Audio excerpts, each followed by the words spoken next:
సువార్త 5వ అధ్యాయంలో జరిగిన సన్నివేశం ఏంటంటే, యేసు ప్రభు వారు వాక్యం బోధిస్తున్నప్పుడు, ఆయన వాక్యం చెప్తూ ఉండినప్పుడు జన సమూహములు వచ్చి ఆయన మాటలు విన్నారు, కానీ ఆయన దగ్గరికి వచ్చారు. అయితే పేతురు రాత్రంతా ప్రయాసపడి రాత్రంతా చేపలు పట్టడానికి ప్రయత్నించిన, రాత్రి పూట వలలు వేసుకొని పొద్దున్న వచ్చి చూస్తే ఏం లేవు, ఒక చిన్న చేప పిల్ల కూడా పడలేదు.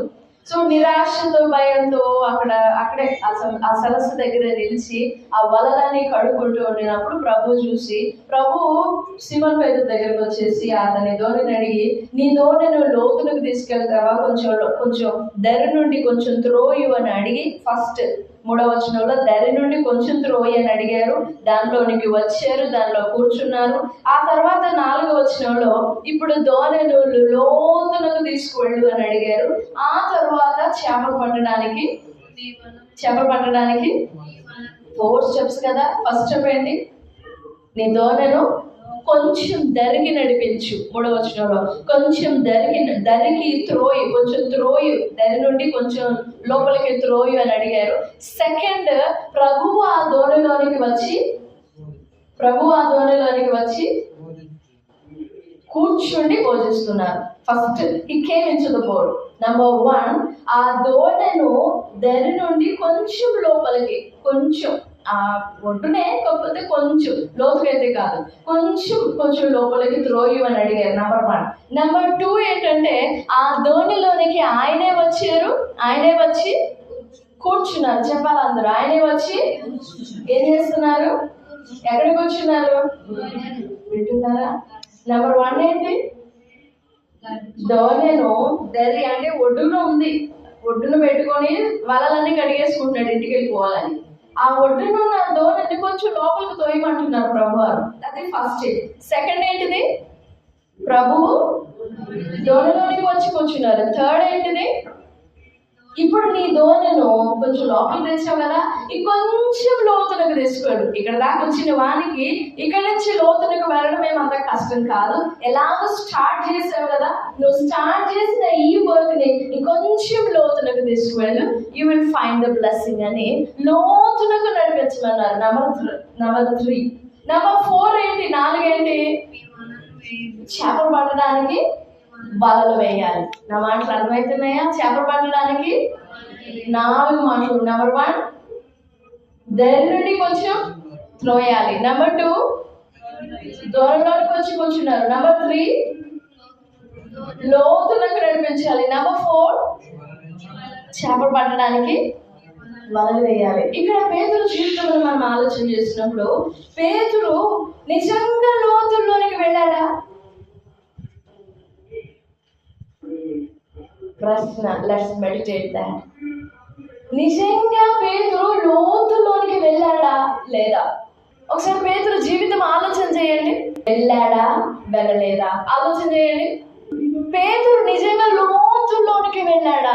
నాట్ ఇన్ ద సీ, సముద్రపు లోతుల్లోని కాదు, తన జీవితపు లోతుల్లోనికి వెళ్ళాడా? ఒక వ్యక్తి రక్షింపబడాలి అని అంటే, ఒక వ్యక్తిలో మారు మనసు రావాలి అని అంటే, ఒక వ్యక్తి తన పాత స్థితిని విడిచి ఒక క్రొత్త వ్యక్తిగా మారాలి అని అంటే, ఆ వ్యక్తి ఫస్ట్ పాతాళపు లోతుల్లో నుండి రక్షింపబడాలి. ఎగ్జాంపుల్ మీ, ప్రభుని ఎరుగలేదు, నాకు ప్రభు ఎవరో తెలియదు, నాకు ప్రభు ప్రేమ తెలియదు, నేను నాకు పాపం అని కూడా తెలియదు, కానీ పాపంలో బ్రతుకుతున్నాను, నాకు ప్రభు తెలియదు. అప్పుడు నేను మరణంలో బ్రతుకుతున్న వ్యక్తి సరాసరి ఎక్కడికి వెళ్తాడు? మరణంలో బ్రతుకుతున్న వ్యక్తి సరాసరి ఎక్కడికి వెళ్తాడు? ఫస్ట్ ఒక చిన్న పాపం ఏర్పడింది అని అంటే, అది దాని గురంతా కూడా చావునకే. పాప కనపడిందంటే అది చిన్నదవని పెద్దదవని, దాని గురంతా కూడా, దాని హోల్ గోలంతా కూడా మరణానికే దారితీస్తుంది. అది చిన్నదవని, చిన్న బలహీనత అనుకుంటాం మనం, చిన్న మాట వినకపోవడం అనుకుంటాం, చిన్న సెకండే కదా మిస్ అయింది. బుద్ధి లేని కన్యకలు షావుకారుల దగ్గరికి వెళ్ళి నూనె కొనుక్కొని వచ్చి, ఆ ఎక్కడైతే బుద్ధి గల కన్యకలు ఉన్నారో అక్కడికి వచ్చి చూసేసరికి లేరు. వెళ్ళి పెళ్లి కుమారుని గది తలుపు కొడుతున్నారంట. అయ్యా మాకు తలుపుది, మేము బుద్ధి లేని వాళ్ళము, మేము కన్యకల వెళ్ళిపోవడమే. నీకోసం మేము కూడా వెయిట్ చేస్తున్నాం, తలుపు తీ అని అంటే టైం అవుట్. అది మరణానికి దారి తీస్తుంది. బుద్ధి లేని కన్యకల జీవితము. పాపం ఎప్పుడు కూడా మరణానికి దారి తీస్తుంది. పాపము పరిపక్వమై మరణాన్ని కనడం. యాకోబు పత్రిక 1:14-15 ఉంటుంది. పాపము మరణానికి దారి తీస్తుంది. మరణము సరాసరి పాతాళంలో పడేస్తుంది. ఇప్పుడు ఒక వ్యక్తి ప్రభుని ఎరుగలేదు అని అంటే, ఒక వ్యక్తి ప్రభుని తెలుసుకోనలేదు అని అంటే, ఆ వ్యక్తి ఎక్కడ బ్రతుకుతున్నట్లు, దేనిలో బ్రతుకుతున్నట్లు, ఆ వ్యక్తి తల మీద ఏ కిరీటం ఉన్నట్టు? మరణ కిరీటం ఉన్నట్టు. ఏం కిరీటం? అది కూడా ఒక కిరీటమే. మరణము మన తల మీద తాండవం ఆడుతూ ఉంటది. ఏ చిన్నది టచ్ చేసినా కానీ మరణమే. అవునా? ఏ చిన్నదాన్ని కదిలించినా కానీ, కడుపులో నొప్పి వచ్చింది, టెన్షన్గా పరిగెడతాం. ఎందుకు? తలనొప్పి వచ్చింది, టెన్షన్గా పరిగెడ. ఏ చిన్న చేంజ్ వచ్చినా కానీ ఇక పరిగెత్తటమే. ఎందుకనంటే మరణ భయము.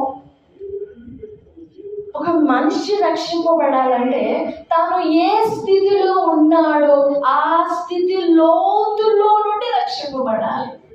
తను ఏ స్థితిలో ఉన్నాడో తెలియకుండా, తను ఎంత పాతాళపు లోతులో కూరుకొని పోయి ఉన్నాడో తెలియకుండా ఆ వ్యక్తి ఎన్నడూ రక్షింపబడలేడు. Never be happy. ఒక వ్యక్తి రక్షింపబడాలంటే first he has to come out of that Sheol. ఆ పాతాళపు లోతులో నుండి బయటికి రావాలి. అడుగడుగున ఒక్కొక్కటి దాటుకుంటూ బయటికి రావాలి.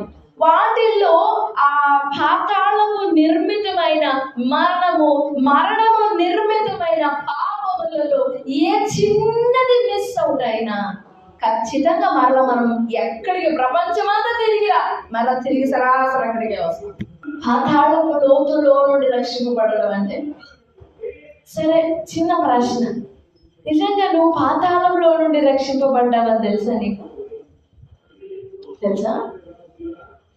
పాతాళంలో నుండి రక్షింపబడ్డావు. నువ్వు ఉన్నదే పాతాళంలో, దానిలో నుండి ప్రభు బయటికి తీసింది. మరి ఆ పాతాళం ఏంటో తెలుసా?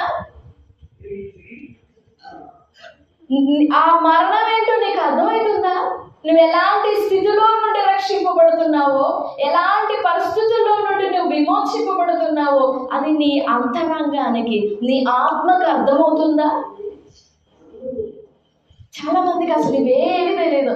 రక్షింపబడ్డారా అని అంటే ఎస్, బొడగైనా అని అంటే ఎస్ బొడగే, బాప్తిజం పొందాం అయిపోయింది, వారం మందిరికి వెళ్దాం అయిపోయింది, నెల బలలో చేయి వేస్తాం ఓకే, 10వ వంతు తీస్తాం ఓకే, బ్రొక్కుబడులు చేస్తాం ఓకే, అర్పణలు తీసుకొస్తాం ఓకే, టెన్షన్గా పొద్దున్నే లేవగానే ప్రార్థన చేస్తాం, బైబిల్ చదువుతాం ఓకే, ఈవినింగ్ మళ్ళీ పడుకునేటప్పుడు ప్రార్థన, బైబిల్ ఓకే. కానీ వ్యక్తిగతమైన ఆలోచనలలో, వ్యక్తిగతమైన తలంపులలో, రహస్యములో ఉండే ఆశలో, రహస్యపు హృదయంలో ఉండే తపనలో, రహస్య హృదయంలో ఉండే కోరికలు అవి మాత్రము అట్లా కప్పివేయబడి ఉంటాయి. జబ్బేదో తెలుసుకోకుండా ఆ జబ్బు నుండి నీకు నయం కలగదు, స్వస్థత కలగదు. నువ్వు చెప్పగలవా ఏ పాపం నుండి నువ్వు రక్షింపబడ్డావో? ఏ పాప ఆలోచన నుండి నువ్వు రక్షింపబడ్డావో చెప్పగలుగుతావా? నాకు ఆన్సర్ చెప్పొద్దులే కానీ మీరు చెప్పగలుగుతారా? మీకు సీక్రెట్ నాకు అవసరం లేదు, మీ పక్కన వాళ్ళు కూడా అవసరం లేదు, కానీ మీకు క్వశ్చన్, ఫలానా పాపం నుండి నేను రక్షింపబడ్డాను అని మన గుండెల మీద చేయి వేసుకొని ప్రభు సన్నిధిలో యథార్థంగా చెప్పగలుగుతామా? This is my sin and I have been delivered from it. ఈ పాపం నుండి నేను రక్షింపబడ్డాను చెప్తామా? చెప్పగలుగుతామా? అలా చెప్పాలంటే అసలు అదేంటో నీకు తెలియాలి కదా. లేకపోతే తిరిగి మరలా దాని దగ్గరికే వెళ్ళిపోతావు. ఎందుకనంటే అది పాపం అని నీకు తెలియదు కాబట్టి.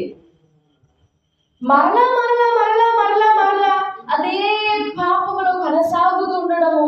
దానికి కారణం ఏంటంటే అది పాపము అని తెలియక, అది దేవుని హృదయం బద్దలు చేస్తుంది అనే విచక్షణ జ్ఞానం లేక, పేతురుని గురించి ఆలోచన చేస్తే పేతురు వెళ్ళలా లోతుల్లోనికి. సముద్రపు లోతుల్లోనికి అయితే వెళ్ళాడు కానీ తన హృదయపు లోతుల్లోనికి ఇంకా పోలే. అన్నాడు ఆ దోణలోనే మోకరించి, ప్రభువా నేను పాపాత్ముడను, నా యొద్ద నీవు, నీ యొద్ద నేను. అస్సలు మన ఇద్దరం ఒక దోణిలో ఉండకూడదు, మన ఇద్దరము ఒక రూపిలో ఒకరికి తగలకూడదు. నేనంత అపవిత్రుణ్ణి, నేనంత పాపాత్ముడని. మరి అంత పాపాత్ముడను అని చెప్పినప్పుడు దూరంగా సమస్తాన్ని విడిచిపెట్టాము అని కూడా చెప్పాడు పేతురు. మేము అన్ని విడిచిపెట్టేశాం. పేతురు అడిగాడు ప్రభుని, ప్రభువా మేము మా ఇళ్ళు భూములు అందరూ, మా కుటుంబం, భార్య, బిడ్డలు అందరినీ విడిచిపెట్టి, సమస్తమును విడిచిపెట్టి నిన్ను వెంబడిస్తున్నాం కదా, మాకేమొస్తుంది? లిటరల్ గా అన్ని విడిచిపెట్టాడు పేతురు. కుటుంబం అందరినీ విడిచిపెట్టాడు. దేవుని కోసం, దేవుని నామం కోసం, ప్రభుని వెంబడించడం కోసం దేనిని తనకంటూ దాచుకోకుండా అన్నింటినీ విడిచిపెట్టేశాడు. కానీ యోహాను సువార్త 21వ అధ్యాయంలో పేతురు వెనక్కి తిరిగినట్లుగా అర్థమైంది. 21వ అధ్యాయం చూడండి, యోహాను సువార్త.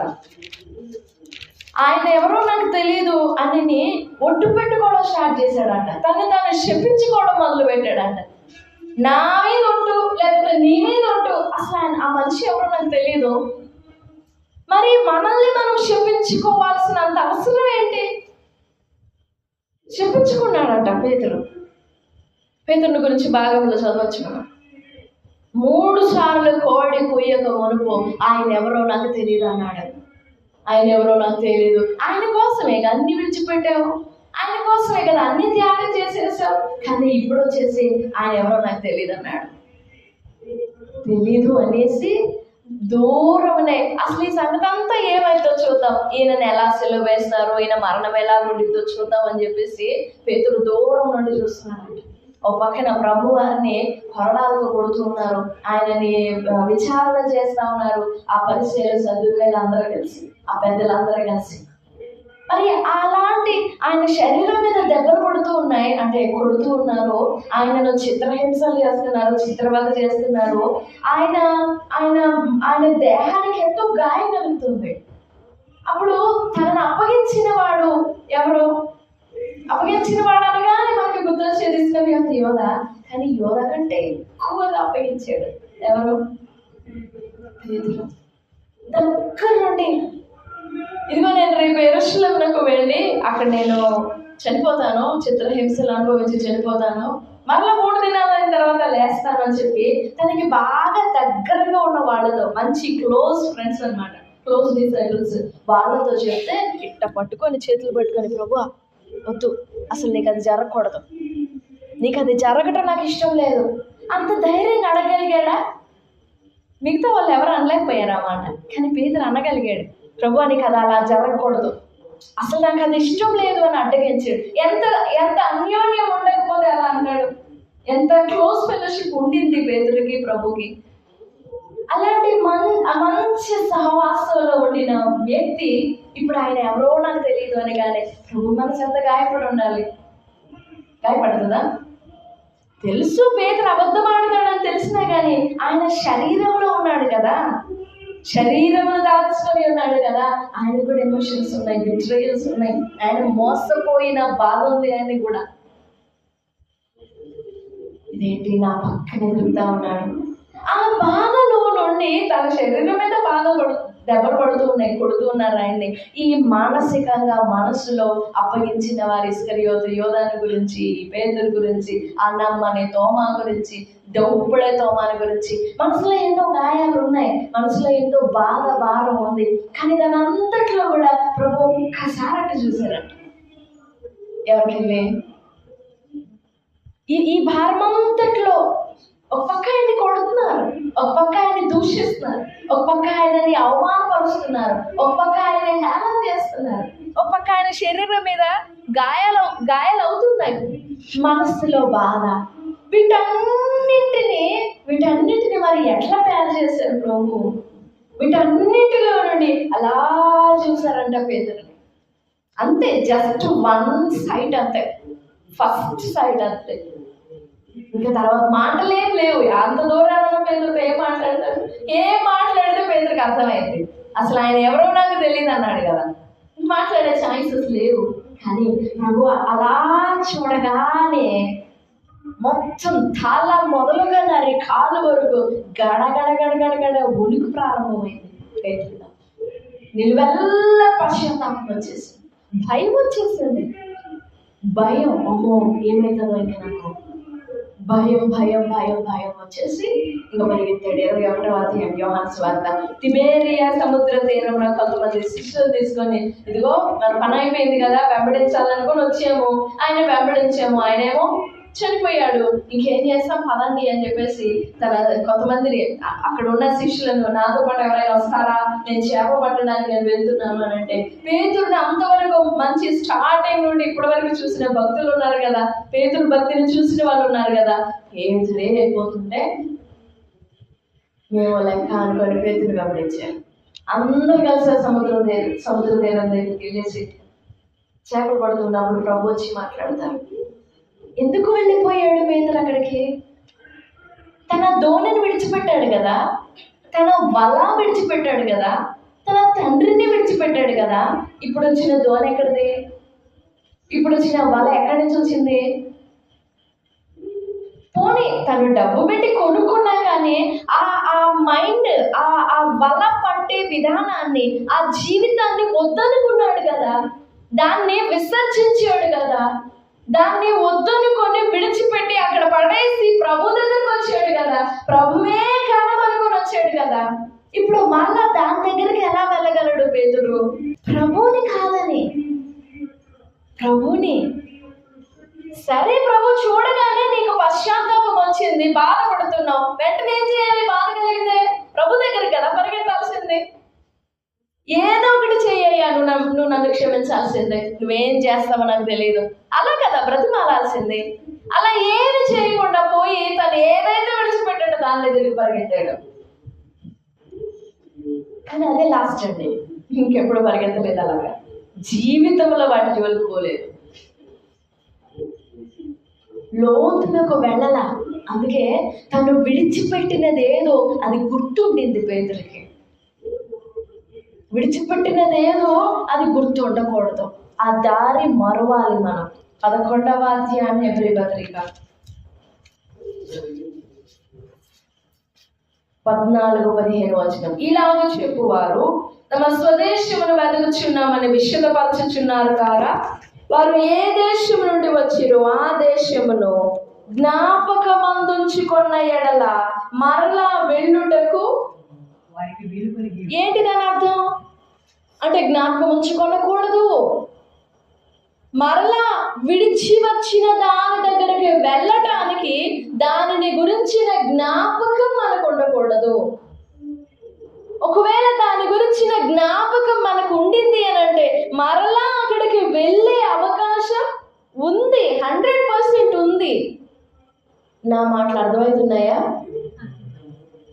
నువ్వు లేచి నీ తండ్రి ఇంటిని, నీ జన్మభూమిని, నీ దేశం అందరినీ విడిచిపెట్టు అని అంటే అబ్రహాం ఎలా బయలుదేరాడో తెలుసా? ఇక జీవితంలో ఎన్నడూ టర్న్ బ్యాక్ అవ్వలేదంట. అసలు ఆ దారే తెలియదంట అబ్రహాంకి, ఆ రూటే తెలియదంట. మన ఊరు దారి మనకు తెలీదా? తెలుసా?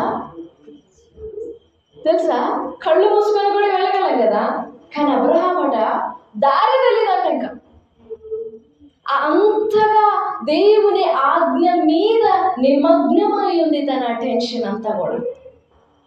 ఈ దారిని గుర్తు పెట్టుకోవడానికి టైం లేదు అబ్రహాంకి.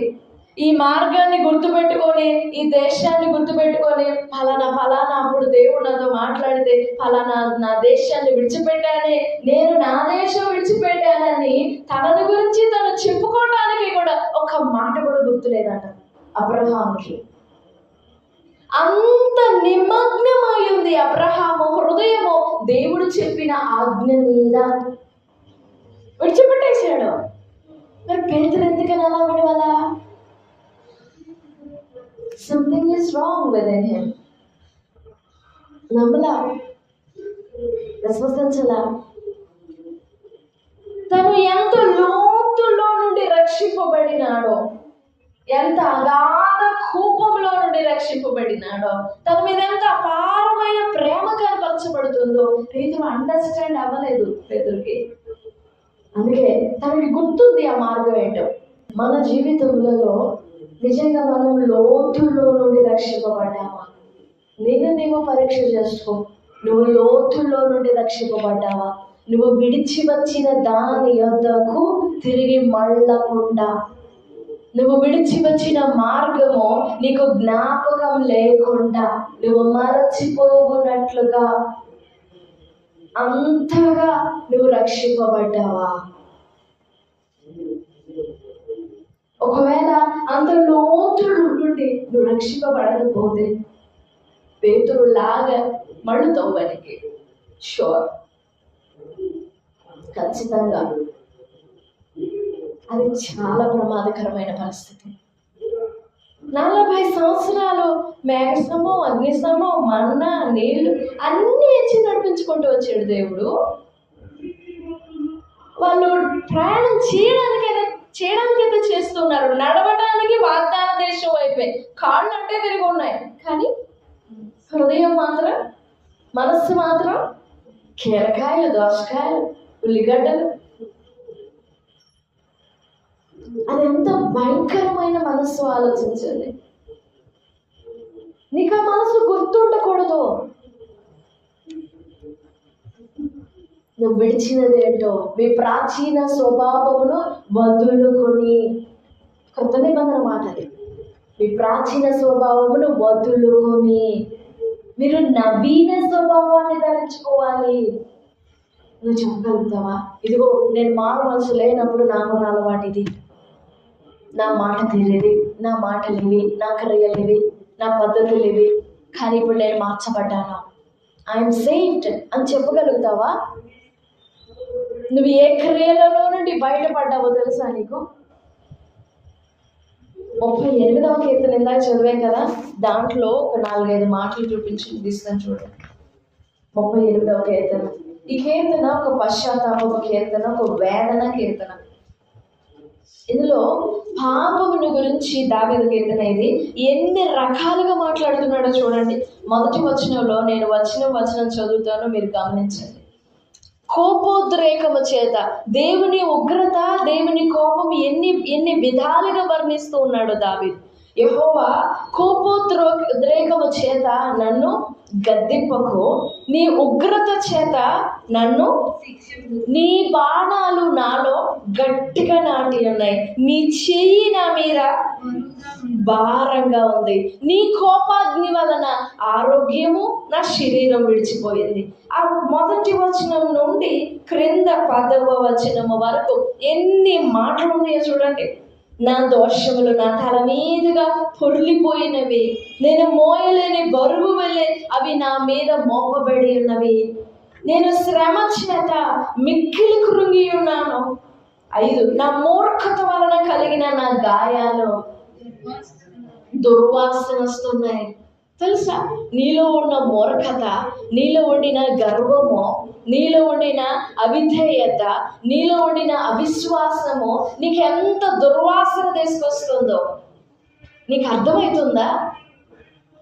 ఫలానా దుర్వాసన నుండి నేను కడగబడినాను, ఫలానా కీడు నుండి నేను కడగబడినాను, ఫలానా కీడు నా మీద నుండి తొలగిపోయింది.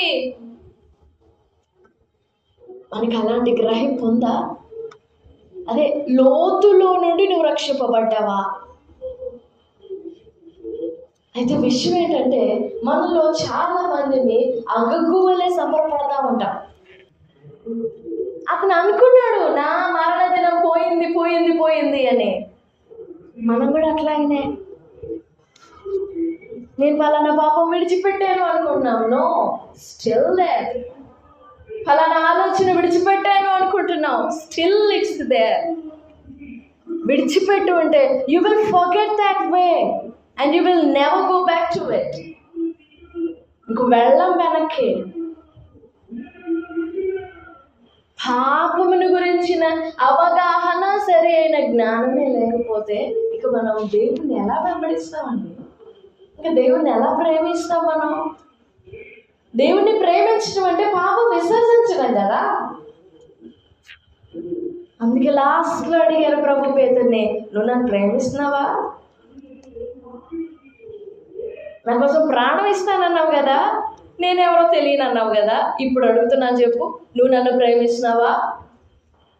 అన్నీ అర్థమైపోయినాయి పేతురికి, అన్నీ బట్టబయలైపోయినాయి. ఓకే, నేను మాట్లాడిన మాటలు, నేను చేసిన క్రియలు, నేను అనుకున్నవన్నీ కూడా అబద్ధం.